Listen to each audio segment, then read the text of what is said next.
Lawn leveling. Do not overthink it. Let me show you. All right, you see this back here where the kids play? That spot right there is one of the most annoying areas to cut with my lawnmower. It doesn't look it, but that is a very low spot right next to a very high spot.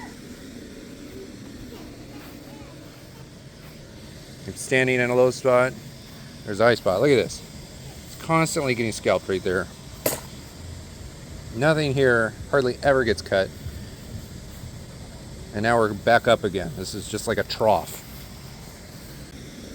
Here, now you can see it better. I just stuck a rake down on the ground, on the ground, on the ground. How deep is that in the middle?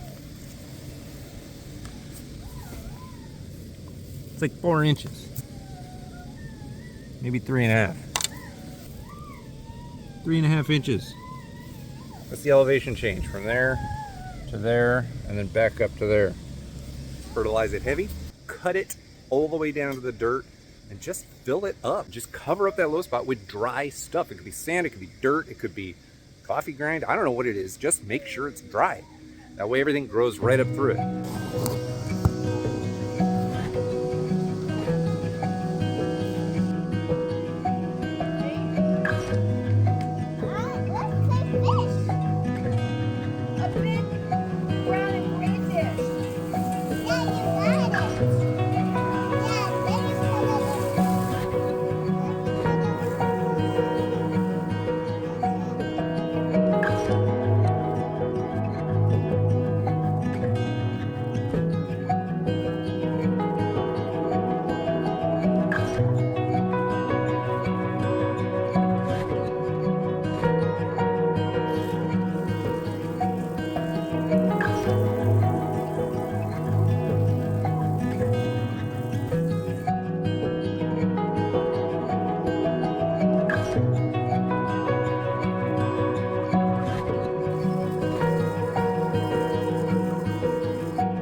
Well, don't joke. I put a heck of a lot more dirt there than I expected to. And I still think it's a little bit high over here. I'm just gonna leave it like that for now, because it's not like the whole rest of the lawn is like perfectly flat. That's going to dramatically improve the depression in the ground right there. The fringes of the grass is gonna grow back much faster than the middle. But if you got a spreadable grass type, that's all you need. I'm gonna keep it dry for now. It's wet on the underneath, and we're probably gonna get a little bit of rain tomorrow. So it'll kind of settle down, but not mat down under the weight of like super wet dirt. All that fertilizer that's under the dirt right now, it's not going to gas off or leach away. So it's just kind of percolate through the soil, fertilize the grass that has been damaged, but it's not dead. I just scalped it, cut it all the way down to the ground with a weed eater. It will come back. If you need to level your lawn, don't stress about it. It's just grass. It'll come back. It's gonna look a little bit ugly, but this is gonna look completely normal again. Here we are, it's October 11th. It's been a couple weeks or so. I haven't checked the dates or anything like that, but it's been a couple weeks since I put a whole bunch of dirt on this low spot in my back lawn. Haven't done anything really to it. Sprinkled it a couple times with the regular watering session for the yard. And it's just a lazy leveling job. Let's take a look at where we're at. Of course, time of day, it's perfectly in the shadow. So we step off to the side here. And you can see it still looks like just a big old round area of dirt. However, on the fringes, there's definitely some grass starting to come back in. Of course, that's after scalping the grass down to the dirt and hitting it with the weed eater. So the deepest stuff there in the middle will probably be the last grass to start coming back up. But when you've got an aggressive grass type, especially, you don't have to worry about it. It's going to come back. Even the less aggressive stuff is still aggressive enough to come back. Your Kentucky bluegrasses and your fescues, if they're well fertilized and it's the middle of the growing season and you cover it up with, for the most part, dry dirt or dry sand, the sprouts will be able to poke through eventually. We'll come back to this later and we can take a look at the update as it gets even better.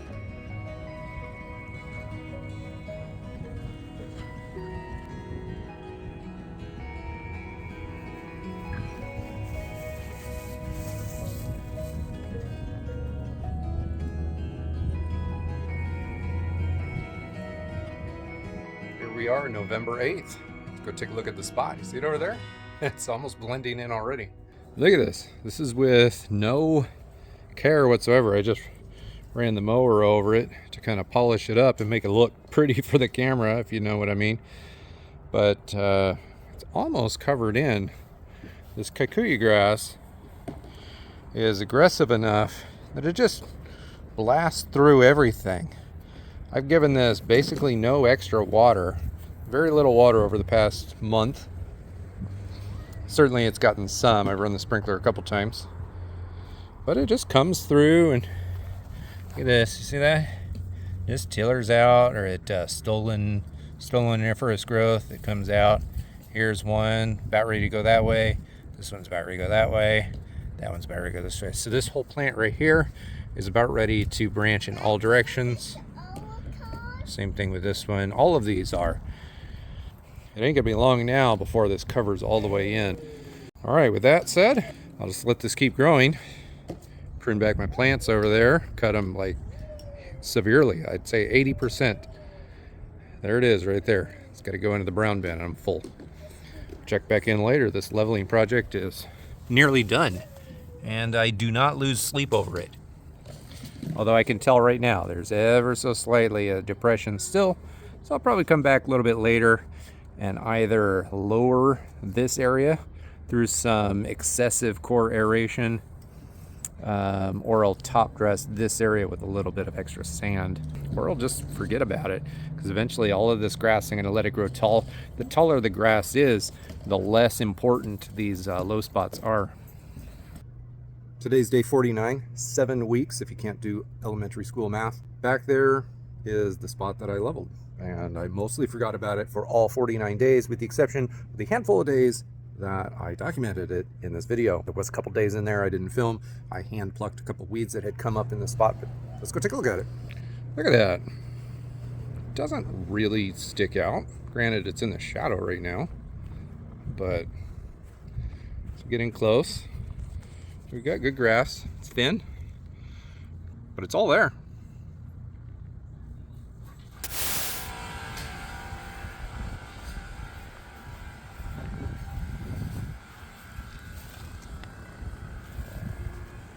Depression used to be 3.5 inches. Now it's 1. I have to work on this some more during the spring. As we really take a look at it from this angle, you can kind of see the ring around it is more green than everything else. Everything else is kind of, I need to do dethatching of the lawn to pull all the dead stuff out, give it a good scalp so it can regrow, but that's beside the point. But everything around here is green because of all that fertilizer that went in. I didn't put fertilizer anywhere else, it's just right here. So everything's coming up and in. With this being the start of the no-grow season, this is Friday, November 17th. So I don't really anticipate extreme growth from here until at least middle of February. I do live in Southern California, So although we have very mild winters, there's not a lot of sun, and we have overnight temperatures in the 40s. So warm season grasses just don't like growing in that environment, especially like this little spot, which is always kind of in the shade.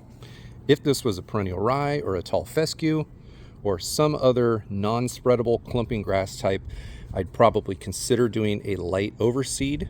But every warm season grass and Kentucky bluegrass, or even creeping red fescue, they're all going to fill in. So at some point here, it's been 7 weeks. It's not quite ready for more fertilizer, although I could probably push it with some more fertilizer. I'm not going to because we're pushing up on Thanksgiving. But this does go to show you that literally just putting dirt on the spot, so long as you prepare the area really well and fertilize the spot before you stick the dirt down, it's going to come back. The lazy way is not that big of a deal. You can definitely take it. Now, if you do have a clumping grass type and you want to do this in the not lazy way, you want to do everything as perfectly as you possibly can, then I have done that as well on other yards and previous homes that I've lived in. One of the best videos that I've made for teaching the art of not making mistakes, doing a proper leveling job, I've got linked up here in the corner. Lots of people have watched it. It's one of my heaviest viewed videos, but not everyone has. So if you're thinking about doing a real leveling job, watch this video before you get started. It's not a how-to, it's a how to avoid all of the mistakes.